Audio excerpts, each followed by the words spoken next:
नमस्कार दोस्तों, स्वागत है आप सभी का ब्रेकिंग राज न्यूज में। दोस्तों, भारत के ऊर्जावान प्रधानमंत्री नरेंद्र मोदी ने सीमा पर तैनात जवानों के साथ दीपावली मनाकर एक बार फिर 21वीं सदी के भारत का इतिहास रचा। आपको बता दें, गुजरात हिमाचल विधानसभा चुनाव प्रचार में व्यस्त प्रधानमंत्री मोदी ने अपने व्यस्त कार्यक्रम को छोड़कर दीपावली से पहले हर साल की तरह इस बार भी सीमा पर सैनिकों के साथ रोशनी का त्योहार मनाने उनके बीच पहुंचे।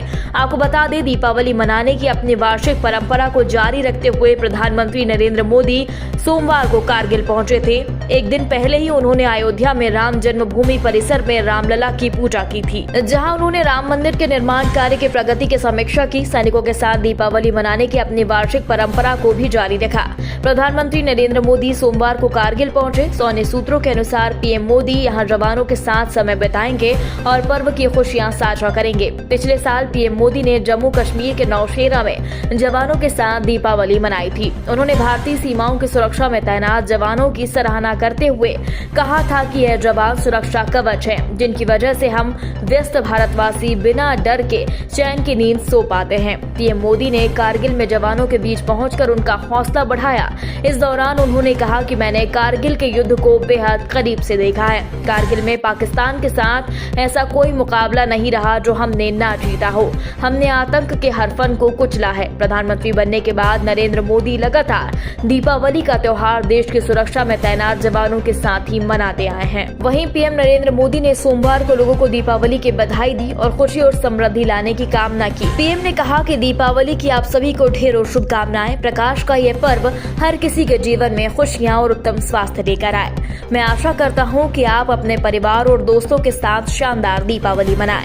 यही नहीं, पीएम मोदी ने जवानों का हौसला वर्धन कर दीपावली का मतलब बताते हुए कहा कि असल में दीपावली का सार ही यही है कि आतंक का अंत हो और फिर उसका उत्सव मनाया जाए। कारगिल युद्ध के दौरान भी सेना ने इसी तरह से आतंक के फन को कुचला था, एक दिव्य जीत दिलाई थी। पीएम ने अपने संबोधन में कहा कि कोई भी राष्ट्र खुद को तभी सुरक्षित कह सकता है जब उसके बॉर्डर सुरक्षित हों और अर्थव्यवस्था सशक्त हो, गरीब को अपना खुद का घर मिले, हर सुविधा मिले। प्रधानमंत्री ने इस बात का भी जिक्र किया कि हाल ही में इसरो में ब्रॉडबैंड का विस्तार करते हुए एक साथ 36 सैटेलाइट स्पेस में छोड़े।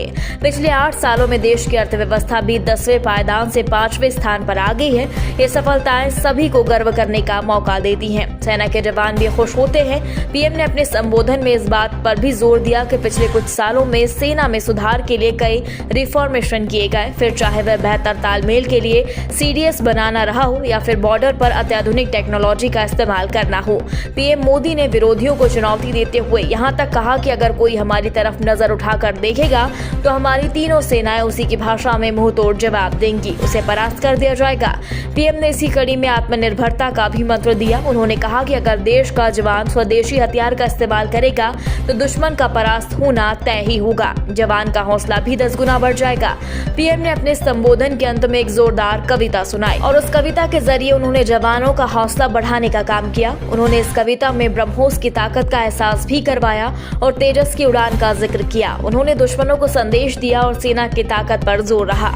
पीएम सेना के जवानों के साथ पिछले 8 सालों से दीपावली का पर्व मनाते आ रहे हैं। साल 2014 में जब से नरेंद्र मोदी प्रधानमंत्री की कुर्सी पर बैठे हैं, वह हमेशा ही जवानों संग ही दीपावली का पर्व मनाते हैं।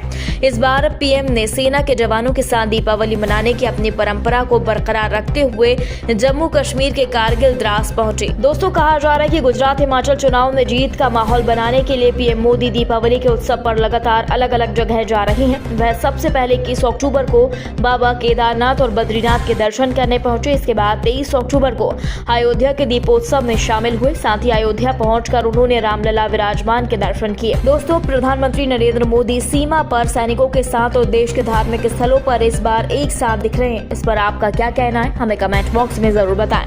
दोस्तों, यदि आपने अभी तक हमारे चैनल को सब्सक्राइब नहीं किया तो प्लीज अभी सब्सक्राइब करें। खबर अच्छी लगने पर लाइक शेयर करना ना भूलें। अगली ताजा खबर के साथ हम एक बार फिर हाजिर होंगे। तब तक के लिए नमस्कार, जय हिंद।